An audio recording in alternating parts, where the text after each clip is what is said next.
Sounds kind of like you're against any kind of regime change or election meddling in Venezuela. And one of the things that I find troubling when that topic comes up is it seems like the mainstream media is awful focused on what's going on with Russia and all that. And that's, you know, that's okay, because if they did some stuff, they did some stuff. That said, there's so much that went wrong in the 2016 election here that so many Democrats are upset about. I mean, you can start with Donna Brazile, you know, given the, you know, the results of the debate to Clinton ahead of time. You can talk about Jared Beck and his lawsuit against the DNC and how they could make decisions in smoke-filled back rooms. What are you gonna do, you know, to convince all the people that were for Bernie? And I'm a documentarian. I covered hundreds of rallies in the 2016 election. I saw the police beating lefties at the DNC, and the mainstream news didn't cover it. I covered it. I saw USA Today and Fox News covered it. But the lefties didn't report these things. And there's a lot of people out there for Bernie who were shouting, hell no, we'll never vote for Hillary. In my opinion, interviewing tons of Trump supporters, Bernie supporters, I mean, they wanted Bernie, but they just weren't ever going to do Clinton.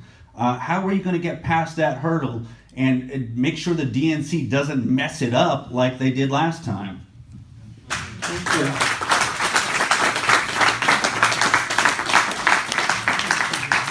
Well, there are some things that I've already done, along with many other people, in the wake of what happened in 2016, to start to bring about some changes to make the process actually more fair and transparent.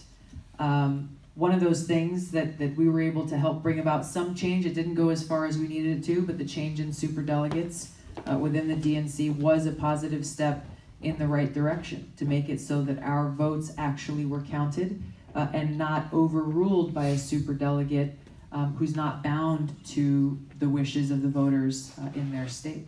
It was unconscionable to me that I, as a member of Congress, as a superdelegate, could represent a place like Hawaii that voted, I think it was over 70% for Bernie Sanders, that I could somehow ignore that and then go and vote for somebody else. That was unacceptable, and so that's one step of positive change. I think some of the changes that we've seen from the DNC now, for example, with the requirements to get on the debate stage, have been positive. We're going to make a plug and ask for your help to make it so I can bring my voice to the debate stage and the issues that we're talking about. But democratizing that and saying, okay, if you're a candidate running for president, you've got to get at least 65,000 individual contributions to get on that debate stage. That's an important step in the right direction, where no single person in the DNC is picking and choosing who is a quote-unquote real or viable candidate, nor is anyone in the mainstream media able to single-handedly make that choice, as we have seen in the past.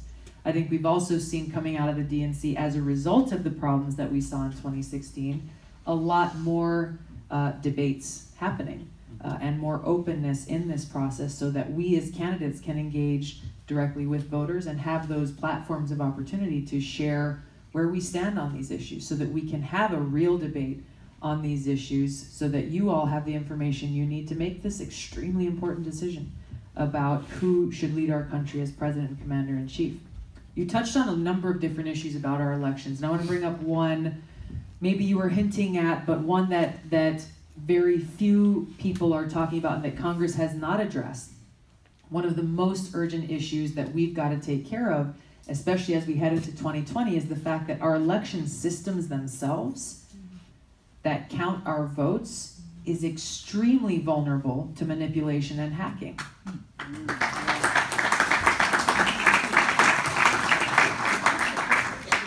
There is a hacking conference every year that's held in Las Vegas, and I think last year there was a young teenage girl, I think she was 14 or 15 years old, from Florida.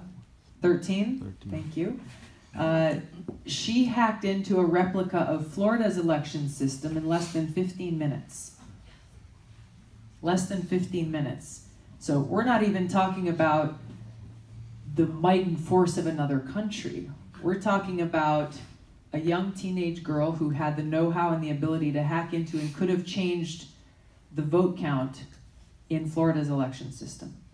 I introduced legislation, gosh, I think it was in 2017, last year, called the Securing America's Elections Act, that had a very simple solution, a solution that some states have already implemented, that would make paper ballots mandatory, or if you use an electronic system, that you have a voter verified paper backup, so that no matter what happens, you have an auditable paper trail. If someone comes in and tries to hack into the system to change the votes or change the outcome, we will have that opportunity to cross-check it with the actual paper votes that are cast. Virginia is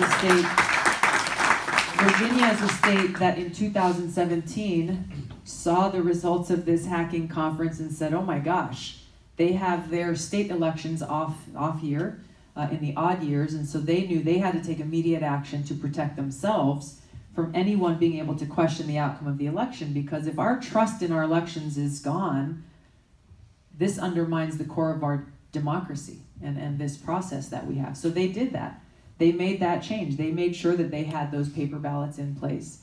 And their elections commissioner came before Congress and talked about their experience, how they were able to implement this in weeks, and how this was the first time they had an election where they didn't get a single call or inquiry or complaint about the integrity of their election.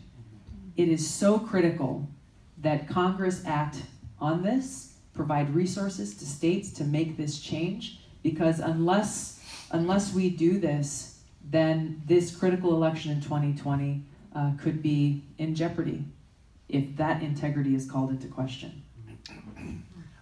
Thank you.